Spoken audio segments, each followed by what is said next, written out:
Hi all, welcome back to Chandana Aradhya YouTube channel. ನಾನು ಚಂದನ.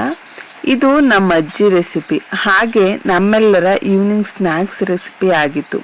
ಇದಕ್ಕೆ ಕಡಲೆಪುರಿ ಸ್ವಲ್ಪ ಜಾಸ್ತಿ ಬೇಕಾಗುತ್ತೆ, ಏಕೆಂದರೆ ನೀರಲ್ಲಿ ನೆನೆಸೋದ್ರಿಂದ ಇದು ಎಷ್ಟೇ ಬಳಸಿದ್ರೂ ಕಡಿಮೆ ಪ್ರಮಾಣ ಆಗೋಗುತ್ತೆ.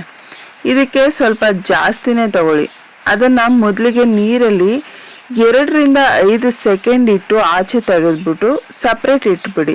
ನೆಕ್ಸ್ಟ್ ಒಂದು ಪಾತ್ರೆಗೆ ಸ್ವಲ್ಪ ಎಣ್ಣೆನ ಹಾಕ್ಕೊಂಡು, ನಾನಿಲ್ಲಿ ಆರಾಧ್ಯ ನ್ಯಾಚುರಲ್ಸ್ ಅವರ ಗಾಣದ ಎಣ್ಣೆನ ಬಳಸ್ತಾ ಇದ್ದೀನಿ. ನಮ್ಮ ಆರೋಗ್ಯ ನಮ್ಮ ಕೈಯಲ್ಲಿ ಅನ್ನೋ ಹಾಗೆ ಇವಾಗ ಒಳ್ಳೆ ರೀತಿಯ ಪದಾರ್ಥಗಳನ್ನ ಬಳಸಿದ್ರೆ ಸ್ವಲ್ಪ ಆರೋಗ್ಯವಾಗಿ ಇರ್ಬೋದು. ಇವಾಗ ಇದಕ್ಕೆ ಸಾಸಿವೆ, ಕಡಲೆಬೇಳೆ, ಕರಿಬೇವು ಹಾಗೆ ಮೆಣಸಿಕಾಯಿನ ಹಾಕಿ ಫ್ರೈ ಮಾಡ್ಕೊಳ್ಳಿ. ನೆಕ್ಸ್ಟ್ ಕಟ್ ಮಾಡ್ಕೊಂಡಿರೋ ಈರುಳ್ಳಿನ ಹಾಕಿ ಫ್ರೈ ಮಾಡ್ಕೋಬೇಕು. ನಮಗೆಲ್ಲ ಈ ಪಿಜ್ಜಾ, ಬರ್ಗರ್, ಗೋಬಿ, ಪಾನಿಪುರಿ ಅನ್ನೋ ಸ್ನ್ಯಾಕ್ಸ್ ಇದ್ದಾವೆ ಅನ್ನೋದೇ ಗೊತ್ತಿರಲಿಲ್ಲ. ಈ ರೀತಿ ಬೇರೆ ಬೇರೆ ರೀತಿ ತಿಂಡಿನ ರೆಡಿ ಮಾಡಿ ಕೊಡ್ತಾಯಿದ್ರು.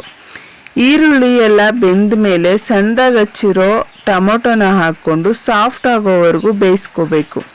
ಇದಕ್ಕೆ ಸ್ವಲ್ಪ ಉಪ್ಪು, ಅರಿಶಿನ ಪುಡಿನ ಹಾಕಿ ಮಿಕ್ಸ್ ಮಾಡಿ ನೆಕ್ಸ್ಟ್ ನಾವು ನೆನೆಸಿಟ್ಟಿರೋ ಪುರಿನ ಆ್ಯಡ್ ಮಾಡಿ ಚೆನ್ನಾಗಿ ಮಿಕ್ಸ್ ಮಾಡಿಕೊಂಡ್ರೆ ಟೇಸ್ಟಿಯಾಗಿರೋ ಪುರಿ ಉಪ್ಪಿಟ್ಟು ರೆಡಿ ಆಗುತ್ತೆ.